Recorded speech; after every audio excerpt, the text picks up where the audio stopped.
So,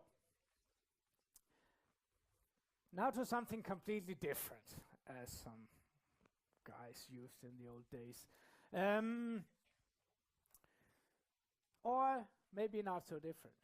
What we've done, the t-test. I've given you one specific method today. The t-test for a hypothesis test of the mean of a single sample of data. It's based on the assumption of normality, actually. Maybe, just maybe, it would still go for a large enough n due to the central limit theorem that I also taught you last time.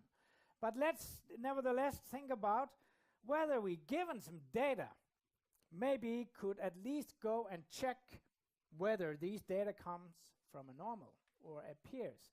And the line of thinking here actually now matches the hypothesis test line of thinking, even though I'm not going to formally give you a hypothesis test for this purpose, but the way we are looking at it is very much like hypothesis test thinking. So let's go have a look.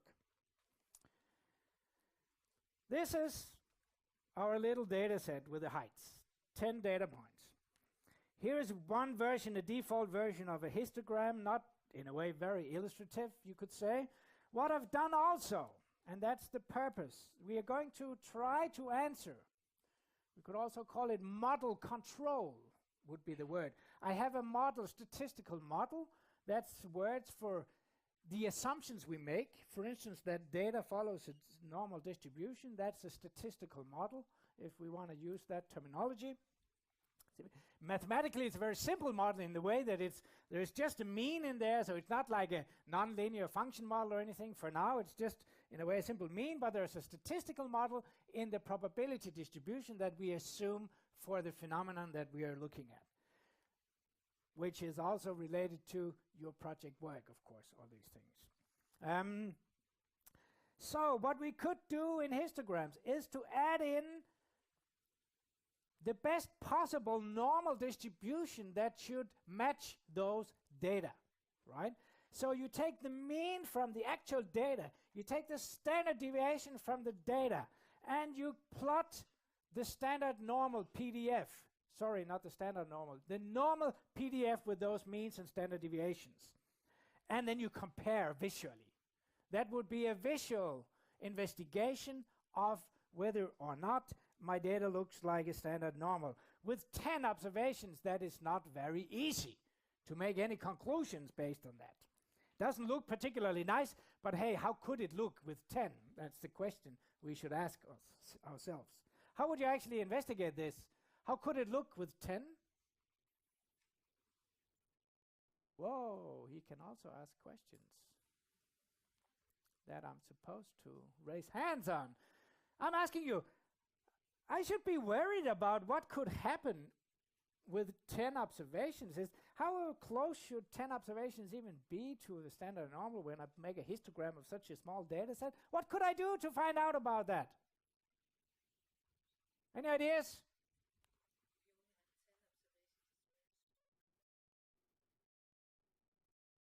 Yes, what you're saying is actually what I just said. It's difficult. Now I'm asking you more. I'm asking what to do then. Make some more observations. That's, yeah, we are laughing, right? Well, hey, why not? We're engineers. We just make them up. Not a big problem. In a way, that's exactly what we should do. We should simulate. What? I'm asking you a question. What could happen with 10 observations and a normal? Well, I have my simulation procedure. Why don't I just start simulating and looking at what could happen? And by that, I could make a decision about whether this one is pretty odd or not by looking at what would happen for the other ones by simulation. That's simulation-based hypothesis testing thinking, actually, which makes very good sense. Let's do it. But before we do it, let's look at a couple of other plots.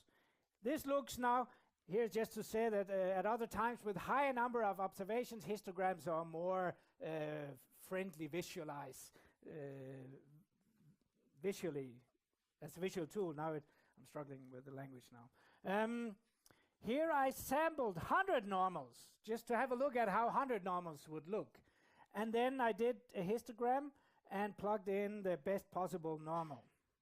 That looks pretty nice in this case. Doesn't solve the 10-ish problem yet. It was just to show that we could start playing around with simulations to look into this. We could also use other types of plots. Question? Can you go back one slide? Back one slide. It's just now you're sampling from the R norm. Now I'm yes. Make a normal Yes. distribution Yeah. look alike. But with heights, shouldn't it be maybe one average for male heights and one average for female heights? The question I'm just repeating for us, the mic purposes. So you're asking about that with the heights, we may have an issue with male versus female heights being two different distributions and two different means. That's as I heard your concern. And yes, that is a concern. And the point is, for now, we don't try to solve that concern. I do that next week. Today, I assume that my heights come from a meaningful distribution. Let's call them male. So we assume that we are not in a potentially two-level distribution case for what we are doing today. Then we will cover the next level later on. That's the thing. But you're right. If I haven't said anything about the heights and it was just coming from the whole population, and I might even have said that, then we have an issue. I agree with you. But we're not trying to solve that issue now. We could also use this ECDF to compare the observed data, now it's the heights again, with the best possible. Now it's not the D norm, but I'm comparing with the P norm. That's also an option. Some like that option. And here with the 100, looks pretty nice, right?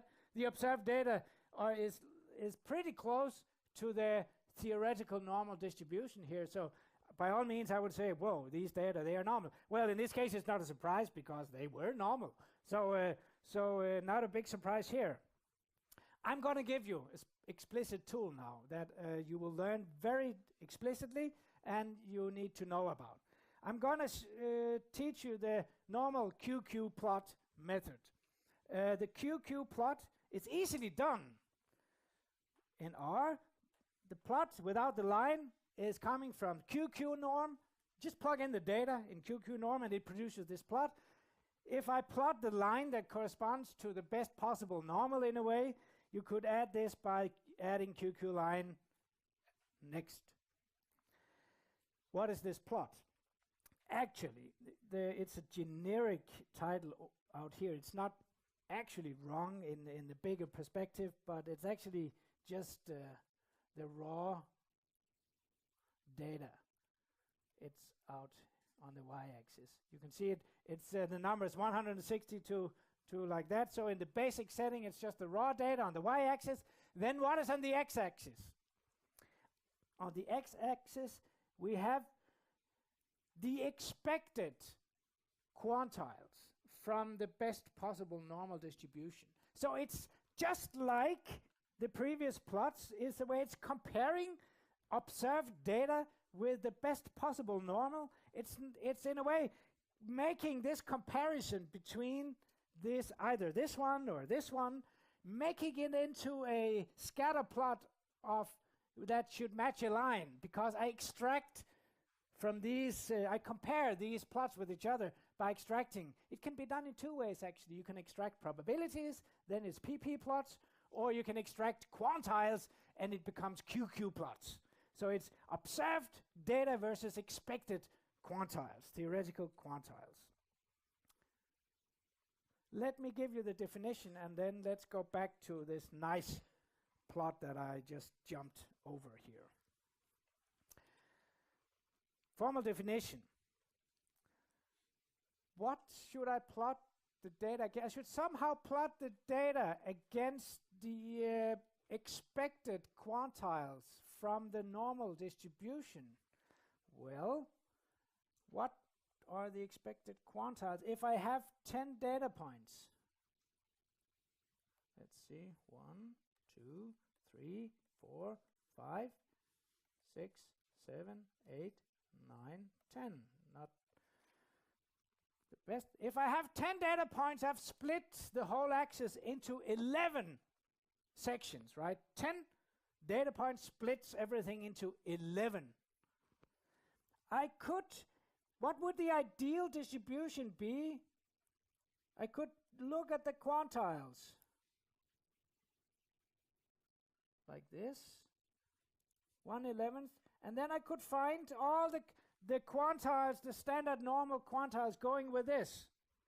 That would be set 1/11th, set 1 minus 1/11th, and so on. Or, that's one option. That's not what R is doing. It's just to set the scene. R is doing something slightly different. R is going for, in the simplest case, at least, most often when n is 10, actually when n is more than 10, R is doing the following, so that's what most often will hit us. R will go for 1/2 out of 11, 1.5 out of 11, up to ending up again with 1/2 out of 11, and then altogether they add up to 1 again. That is exactly what is defined by these probabilities. This is just because when R is smaller, n is smaller than or equal to 10, R is doing something slightly different. Don't worry about that. It's a similar thing, but with slightly different choices of probabilities. Then it finds the normal quantiles corresponding to these probabilities, and it's plotted against the data, or the data is plotted against those expected quantiles. This is how the data should distribute if they come from a normal, right? So this is the way the plot is constructed. Let's see this version of it. Because we're going to combine this plot with the line of thinking that were suggested by the lady here. If we don't have information enough, let's make them up ourselves. Thank you for that intelligent suggestion. Let's try it. Let's try it.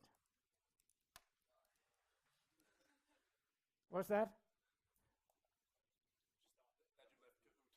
Okay. I didn't. Is that all I did? I could have done something worse.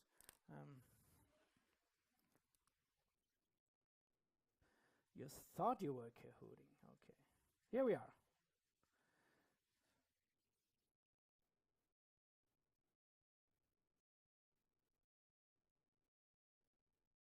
Before I show you this manual thing, I'm going to show you a nice thing.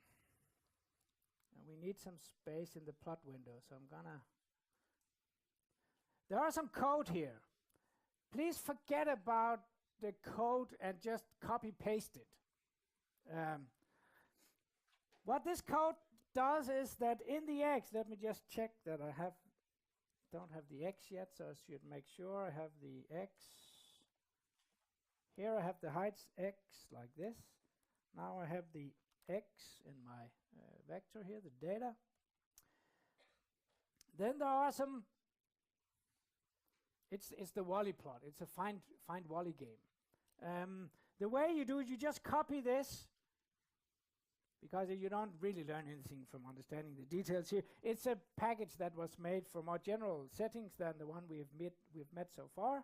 When you learn about regression and multiple regression, you'll see it can be used for that and ANOVA and other things also, but that's later in the course. For now, just see it as a way to make a plot. Let's see if it works. So it didn't find Wally plot. I know why, because I'm at a different computer where let me see if I have bad luck here. I didn't prepare for this. I didn't get the package installed, unfortunately, so I think I'll try once more. I'm a bit stuck with a different computer here. If I go yes, it doesn't really give me anything. So I will have to talk us through it instead of actually doing it. So let's try that instead. Sorry about that. forgot I was on a different computer here. What you need to do is install the mesh package and then use these codes. What will happen to you? Luckily, I brought the plot. Unfortunately, what will happen to you in the plot window is that you will get this box of 9 plots without the red box on it in the first. That's the find Wally issue, right? You will get the 9 plots. One of these 9 plots, that's your data. The other 8 plots, that's random, normal, real normal data, right? Coming with the same mean and all. So, here's the find Wally issue. You look at those 9 plots, and I emphasize, when you look at them, you don't have the red square. You have the 9 there. You look at those 9 plots, and then you say, can I point at the most extreme plot? And maybe I should emphasize, maybe I forgot. This is a plot where if the lines matches, if the points is on a line, then it indicates that the data comes from a normal. If the points deviate from a line, it's not normal. The big challenge when you look at a single plot is the hypothesis test sampling variability challenge. What's to be expected? How close could I expect them to be on the line? They will never be exactly on the line. So how could I make a decision if I've not worked with this for 30 years and knowing exactly where to make the distinction? It's a bit of a hypothesis test thinking. We don't do the hypothesis test, but just a little find Wally version of it here. So you look at the 9, and then you think, can I point out the most extreme deviating plot? And you find, yes, I look at the plots. This is the most deviating plot. Let's say I found this was the most deviating plot. Looks pretty weird, this plot. So, very not on the line. So, and then I click return. And Wally is exposed to me. Wally, my little Wally data was here. Then I'm relieved. My little Wally data is a normal then. Because normals can look much more weird than my little Wally data. So mine can be normal, I'm happy, right?